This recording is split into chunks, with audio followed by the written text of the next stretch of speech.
നമസ്കാരം, എല്ലാവർക്കും Shirley's micro kitchen good food and fine റെസിപ്പീസിലേക്ക് സ്വാഗതം.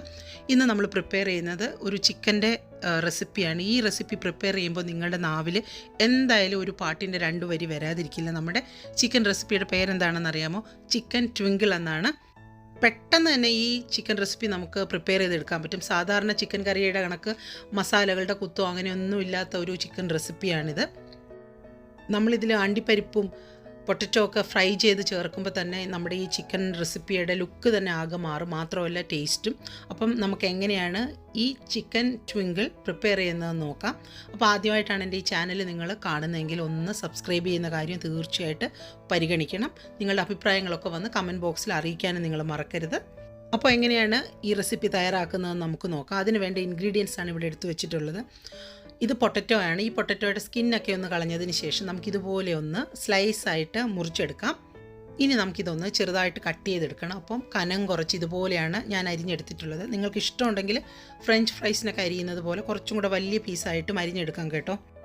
ഇനി നമ്മളിതിലേക്ക് ചേർക്കുന്നത് 3 കഷ്ണം ചെറിയ ഒരു ഇഞ്ച് വലിപ്പമുള്ള പട്ട, ഒരു 6-8 ഗ്രാമ്പു, ഇത് കുറച്ച് അണ്ടിപ്പരിപ്പും കിസ്മിസുമാണ്. അത് നമ്മുടെ ആവശ്യത്തിന് നമുക്ക് ചേർത്ത് കൊടുക്കാം.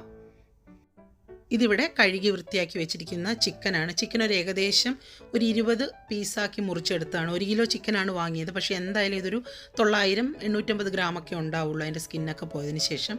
ഇനി നമുക്ക് വേണ്ടത് കുറച്ച് വെളുത്തുള്ളിയാണ്. വെളുത്തുള്ളി എത്ര എടുത്തെന്ന് ചോദിച്ചാൽ ഒരു വലിയ ബൾബും ഒരു 2-3 പീസും കൂടെ എടുത്തിട്ടുണ്ട്. അപ്പോൾ ചെറിയ ഉള്ളിയൊക്കെയാണ് നാട്ടിൽ നിങ്ങൾ യൂസ് ചെയ്യുന്നതെങ്കിൽ ഒരു 10-25 അല്ലി വരെ എടുക്കാം.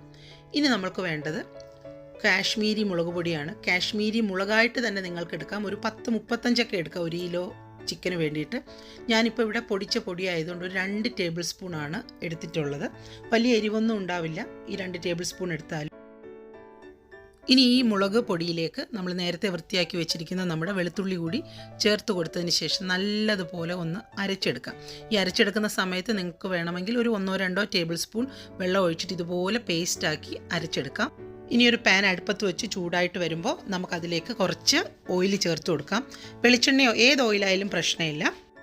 ഇപ്പോൾ ഓയിലൊക്കെ ചൂടായി വന്നിട്ടുണ്ട്. അപ്പോൾ അതിലേക്ക് നേരത്തെ അരച്ച് വെച്ചിരിക്കുന്ന മുളക് പൊടിയും നമ്മുടെ വെളുത്തുള്ളിയും കൂടെ ചേർന്ന് ആ മിക്സ് അങ്ങ് ചേർത്ത് കൊടുക്കുക. ഇത് നല്ലതുപോലെ ഒരു മീഡിയം തീയിലിട്ട് നമ്മൾ വഴറ്റിയെടുക്കണം. കാരണം ആ പച്ച ചുവ നമ്മുടെ ചിക്കനിലേക്ക് വരാൻ പാടില്ല. അപ്പോൾ നല്ലതുപോലെ ഇത് വഴറ്റി ഒരു 3-4 മിനിറ്റ് എടുക്കും. അപ്പോൾ ഒരു മീഡിയം തീയിലാകുമ്പോൾ നല്ലതുപോലെ ഇത് വങ്ങി പോകാതെ നമുക്കിത് ചെയ്തെടുക്കാൻ പറ്റും. ഇതിൽ നിന്ന് എണ്ണ തെളിയുന്നിടം വരെ നമ്മളിത് വഴറ്റണം. അതിലേക്ക് പട്ടയും ഗ്രാമ്പുവും കൂടി ചേർത്ത് കൊടുക്കാം. അതും ഒന്ന് നല്ലതുപോലെ വഴറ്റണം. ഇപ്പോൾ ഒരു ഏകദേശം നമ്മുടെ മിക്സ് നല്ലതുപോലെ ഒന്ന് മൂത്ത് വന്നിട്ടുണ്ട്. എണ്ണയൊക്കെ അതിൽ നിന്ന് ഇങ്ങനെ വേർപെട്ട് വന്നിട്ടുണ്ട്. അപ്പോൾ അത് നിങ്ങൾ ഉറപ്പായിട്ടും എൻഷുർ ചെയ്യണം നല്ലതുപോലെ നിങ്ങളത് മൂപ്പിച്ചു എന്ന്. ഇനി ഇതിലേക്ക് നേരത്തെ നമ്മൾ കഴുകി വൃത്തിയാക്കി വെച്ചിരുന്ന നമ്മുടെ ചിക്കനാണ് ചേർത്ത് കൊടുത്തത്. ആവശ്യത്തിന് ഉപ്പും കൂടി ചേർക്കാം.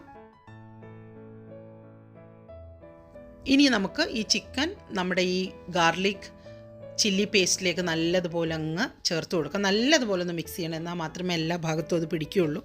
അപ്പോൾ നമുക്ക് ഈ ചിക്കൻ കുക്ക് ചെയ്തെടുക്കുമ്പോൾ ഒട്ടും വെള്ളമില്ലാതെ കുക്ക് ചെയ്തെടുക്കാൻ പറ്റുമെങ്കിൽ അതാണ് ഏറ്റവും നല്ലത്. ഈ ചിക്കനിൽ നിന്ന് തന്നെ ആവശ്യത്തിന് വെള്ളമൊക്കെ ഇറങ്ങി വരും. എന്നാലും നമ്മുടെ ഒരു മനസമാധാനത്തിന് വേണ്ടിയിട്ട് നമുക്ക് വേണമെങ്കിൽ ഇതിലേക്ക് ഒരു 1-1.5 ടേബിൾ സ്പൂൺ വെള്ളം ഒഴിക്കാം. ഇത്രയും വെള്ളം ഒഴിച്ചാൽ തന്നെ ഇത് കുക്കായി വരുമ്പോൾ കുറച്ച് വെള്ളം വരും. അപ്പോൾ നമുക്കിതൊരു മീഡിയം ഹീറ്റിൽ വെച്ചിട്ട് അടച്ചു വെച്ചിട്ടൊന്ന് കുക്ക് ചെയ്തെടുക്കാം.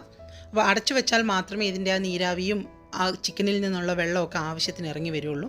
അപ്പോൾ ഏകദേശം ഇപ്പോൾ ഒരു 3-4 മിനിറ്റ് കഴിഞ്ഞപ്പോൾ ഞാൻ ജസ്റ്റ് ഒന്ന് തുറന്ന് നോക്കിയതാണ്. അപ്പോൾ തന്നെ നിങ്ങൾക്കിപ്പോൾ കാണാം ആ ചിക്കനിൽ നിന്നുള്ള വെള്ളമൊക്കെ ഇറങ്ങിയിട്ട് ഇതൊന്ന് നല്ലതുപോലെ എന്താ പറയുക നമ്മുടെ ചിക്കനിലേക്ക് ആ വെള്ളമൊക്കെ ഒന്ന് പിടിക്കുന്നുണ്ട്. അപ്പോൾ വീണ്ടും ഇതുപോലെ ഇടയ്ക്കിടയ്ക്കൊന്ന് ഇളക്കി കൊടുക്കുക. ഇപ്പോൾ ഏകദേശം നമ്മുടെ ചിക്കൻ കുക്കായി വരാനുള്ള ടൈമൊക്കെ ആയപ്പോൾ ആ സമയം കൊണ്ട് നമുക്ക് കുറച്ച് ആ ഉരുളൻകിഴങ്ങൊന്ന് ഫ്രൈ ചെയ്തെടുക്കാം. ചൂടായ ഒരു ചീനച്ചട്ടിയിലേക്ക് കുറച്ച് എണ്ണ ഒഴിച്ചിട്ട് നമുക്ക് ആദ്യം എന്തായാലും എണ്ണ ഒന്ന് ചൂടായ സ്ഥിതിക്ക് നമ്മുടെ ആ കിസ്മിസും അണ്ടിപ്പരിപ്പൊക്കെ ഒന്ന് നമുക്ക് ഫ്രൈ ചെയ്തെടുക്കാം. അപ്പോൾ ഇപ്പോൾ നമ്മൾ കിസ്മിസ് ഫ്രൈ ചെയ്തു. അപ്പോൾ ആ എണ്ണയിൽ തന്നെ നമുക്ക് അണ്ടിപ്പരിപ്പും അങ്ങ് വറുത്തെടുക്കാം. ഒരുപാടൊന്നും അങ്ങ് മൂത്ത് പോകണ്ട. ജസ്റ്റ് ഇത്രയും എണ്ണയുള്ളപ്പോൾ പെട്ടെന്ന് തന്നെ അതായി വരും. സാധാരണ നമ്മൾ നെയ്യിലാണ് ഇങ്ങനെ വറുത്ത് ചേർക്കുന്നത്. ഇപ്പോൾ നെയ്യിലൊന്നും വറുത്ത് ചേർക്കുന്നില്ല. ഇത്രയും ഓയിലൊക്കെ ചൂടാക്കുന്നുണ്ട്. അപ്പോൾ ആ എണ്ണയിൽ തന്നെയാണ് ചേർക്കുന്നത്. അപ്പം ചൂടായ എണ്ണയിലേക്ക് അരിഞ്ഞു വെച്ചിരിക്കുന്ന നമ്മുടെ ഉരുളൻകിഴങ്ങിൻ്റെ പീസസ് കൂടിയിട്ട് നല്ലതുപോലെ കരിപ്പായിട്ട് നമ്മളിത് ഫ്രൈ ചെയ്തെടുക്കണം. കുറച്ചൊരു സമയം എടുക്കും, എന്നാലും നല്ലതുപോലെ അത് ഫ്രൈ ആയി വരും. അപ്പോൾ നമ്മുടെ പൊട്ടറ്റോ നല്ലതുപോലെ ഫ്രൈ ആയി വന്നിട്ടുണ്ട്. ഏകദേശം ഈ കളർ മാത്രം മതി. നല്ല ക്രിസ്പിയാണ്. അപ്പോൾ ചെറുതായിട്ട് അരിഞ്ഞതുകൊണ്ട് നല്ലതുപോലെ മൂത്ത് വന്നിട്ടുണ്ട്. ഇനി നമുക്ക് നമ്മുടെ ചിക്കൻ ഒന്നും കൂടി നോക്കാം. ഇപ്പോൾ ഏകദേശം ഇത് കുക്കായി വന്നിട്ടുണ്ട്. ഇനി കുറച്ച് നേരം നമുക്കിത് തുറന്ന് വെച്ച് തന്നെ കുക്ക് ചെയ്തെടുക്കാം. അപ്പോൾ ഇതിൻ്റെ ചാറൊക്കെ നമ്മുടെ ചിക്കനിൽ ഒന്നും കൂടെ പിടിച്ച് പെട്ടെന്ന് ഇത് ഡ്രൈ ആയി കിട്ടും. അപ്പോൾ ചാറൊക്കെ നമ്മുടെ ചിക്കനിൽ നല്ലതുപോലെ പിടിച്ചു വന്നിട്ടുണ്ട്. ഇനി എന്താ ചെയ്യേണ്ടതെന്ന് വെച്ചാൽ ഈ പാത്രം കുറച്ച് വൈഡായിട്ടുള്ളതായിരുന്നെങ്കിൽ വേറൊരു പാനിലേക്ക് മാറ്റേണ്ട കാര്യമില്ല. അപ്പോൾ എൻ്റേതൊരു ചെറുതായിപ്പോയി, അതുകൊണ്ട് മാത്രമാണ് ഞാനിപ്പോൾ ഒരു പാനിലേക്ക് മാറ്റുന്നത്. അല്ലെങ്കിൽ അതിൽ തന്നെ എണ്ണ ഒഴിച്ചിട്ട് നമുക്ക് ഒന്ന് ചെറുതായിട്ടൊന്ന് വരട്ടിയെടുക്കാം. ഒരുപാടൊന്നും വേണ്ട, ഒറ്റ ടേബിൾ സ്പൂൺ എണ്ണ മാത്രമേ ഞാൻ ചേർത്തിട്ടുള്ളൂ. അതും കൂടി ഇട്ടിട്ട് ഒന്ന് നല്ലതുപോലെ ഒന്ന് മൊരിച്ചെടുക്കണം. അപ്പം നമ്മുടെ ഈ ചാറൊക്കെ വീണ്ടും ഒന്ന് നല്ലതുപോലെ ചിക്കനിൽ എന്താ പറയുക, ഒന്ന് മൊരിഞ്ഞ് വരണ്ട് കിട്ടും. അപ്പോൾ ആ ഒരു പരുവത്തിലേക്കാണ് നമ്മളിത് ചെയ്യാൻ പോകുന്നത്. ഇത്രയേ ഉള്ളൂ നമ്മുടെ ചിക്കൻ ട്വിങ്കിളിൻ്റെ പ്രിപ്പറേഷൻ. അപ്പം നമ്മുടെ ചിക്കൻ ട്വിങ്കിൾ റെഡി ആയിട്ടുണ്ട്. ഇനി എന്താണ് നമ്മൾ ചെയ്യുന്നതെന്ന് വെച്ചാൽ നമ്മൾ ഫ്രൈ ചെയ്ത് വെച്ചിരിക്കുന്ന നമ്മുടെ പൊട്ടറ്റോയും കിസ്മിസും നമ്മുടെ കാഷ്യൂനട്ടും കൂടി ഇതിൽ ചേർത്തിട്ട് നല്ലതുപോലെ ഒന്ന് മിക്സ് ചെയ്യണം. അതിനുശേഷം ഒന്ന് അലങ്കരിക്കാൻ പാകത്തിന് കുറച്ചൊന്ന് മാറ്റി വെക്കാം. അതും കൂടെ നമുക്ക് ലാസ്റ്റിലൊന്ന് ഇട്ട് കൊടുത്താൽ നമ്മുടെ ചിക്കൻ ട്വിങ്കിൾ റെഡിയായി. അപ്പോൾ എല്ലാവർക്കും ഈസിയും ടേസ്റ്റിയുമായിട്ടുള്ള ഈ ചിക്കൻ ഇഷ്ടപ്പെട്ടു എന്നാണ് ഞാൻ വിശ്വസിക്കുന്നത്. അപ്പോൾ നിങ്ങളുടെ അഭിപ്രായങ്ങൾ വന്ന് പറയാൻ നിങ്ങൾ മറക്കരുത്. അപ്പോൾ മറ്റൊരു റെസിപ്പി അല്ലെങ്കിൽ വ്ലോഗുമായി വരുന്നത് വരെ എല്ലാവർക്കും bye from Shirley's micro kitchen.